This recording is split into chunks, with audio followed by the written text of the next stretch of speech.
Okay, hello you guys, it's Either Girl here. The vid that I'm going to do today is long overdue. It's one that I was going to do a couple of weeks ago at the end of the Olympics, but I've just now gotten around to it. In this vid, I intend to address three main points. The first, Caster Semenya. The second one is Oscar Pistorius. And the third one is exploitation of women in the media. Okay. The first one, if a lot of you guys don't know who Caster Semenya is, she is a South African runner that has faced some pretty severe scrutiny regarding her gender recently. She was able to participate in the Olympics this year because of the fact that, they've had to do gender testing. I'll say, they didn't have to do it. But they insisted on doing it because some individuals thought that she was too masculine to compete as a woman. There's been several articles about Caster Semenya to pop up in the news over this past couple of years. But most recently, she was called to do for doping testing. To make, which, all athletes undergo doping testing. And while she was there, they didn't tell her that they were going to gender test her.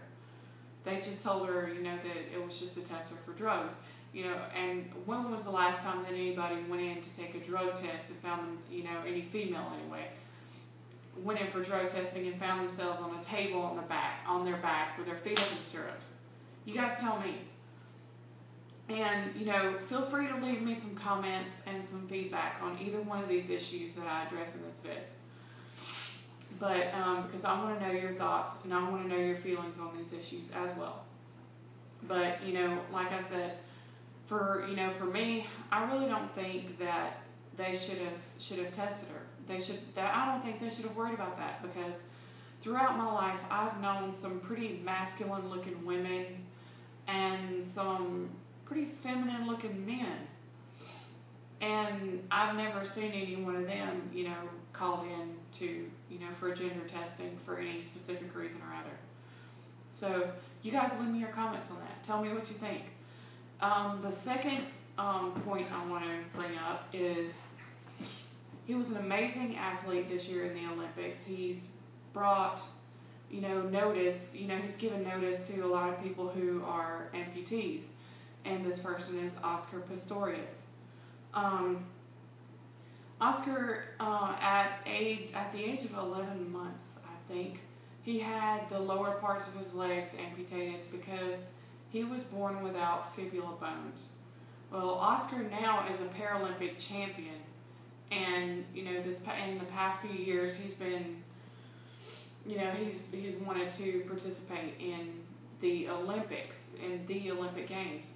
And this year he got a chance, but it wasn't without scrutiny as well. Because Oscar, instead of having feet or, the lower parts of his legs like you and I have, he runs on carbon fiber blades. And some people said that, Oscar running on these carbon fiber blades was going to put him at some kind of advantage. Okay. First off, if you guys can think of any kind of advantage that a carbon fiber blade, they're called cheetah blades, but if you guys can think of any kind of advantage that they would give someone over a normal person, let me know. Because they're basically, they have no sensors. They're just blades. I mean, of course they were saying that, that would give him, it would make his movement too springy. Of course, it was proven in this past Olympics and in other events that Oscar has participated in. He's even said in interviews that it doesn't give him an unfair advantage because of the fact, that he wears the prosthetics. In fact, it is pretty, it puts him at an unfair disadvantage because of the fact that he starts off slower, because of the fact that he can't give his body the same momentum, you know, with the blades that you or I can with our ankles, you know, to start off from a race. He doesn't have that, so it's a lot slower. It's much slower for him to start off than it is for a normal person. But you know, I must say, in this past Olympics, he held his own. You know, he came in last in his heat I think it was the 4x400 meter relay. He came in last, but you know, he did good. You know, I gotta give him props for, you know, for getting out there and competing and showing, you know, hey, you know, this is me. This is who I am. You know, I don't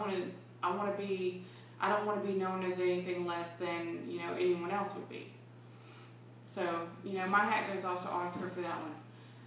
Okay, the last thing I'm going to address in this video is exploitation of women in the media.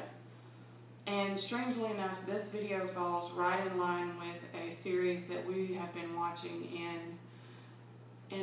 that I've been watching in my gender and cultures class. Part of this video that we saw, it's a part of a 3-part series. It was part 3 of Killing Us Softly.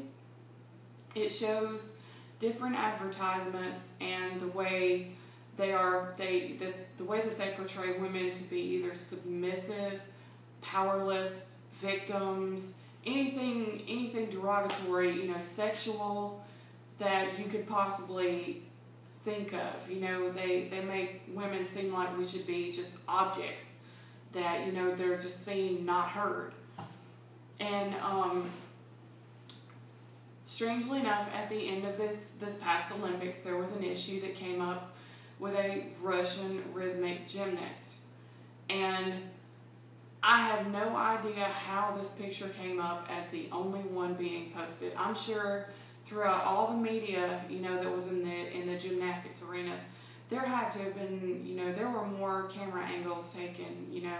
And if this, you know, if this particular part that I'm about to mention was the only piece throughout the routine that someone saw as artistic, I'll never know. But there was a picture posted through probably several media sources posted it. But the Russian gymnast was basically, and you know, I hate to say this, but it was a crotch shot. I mean, that's all that can, you know, that's all that can be said, you know. And I'm blind. I can, if it's right there in my face, then I'm sure that you guys can see it as well. So, and you know, for me, no, I don't understand why they would even, you know, post a picture like that. Which, you know, I'm sure that they had more than one picture to choose from. Why they chose that one, I'll never know. But, you know, I would like to hear the comments of the particular gymnast who that picture was taken of. And I want to say it was Daryeva or something like that, but I'm not really sure. But, you know, for me, I'm not someone who, you know, regarding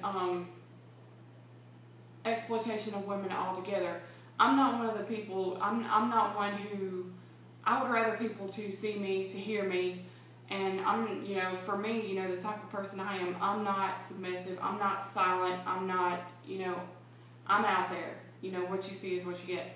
But, you know, I don't understand why is it, you know, I'm putting the question out there, why is it that women allow this to be done?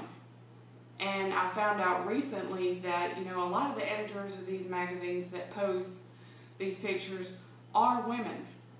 Why do we allow this to happen? Why? But I want you guys to leave me your comments on all of these issues.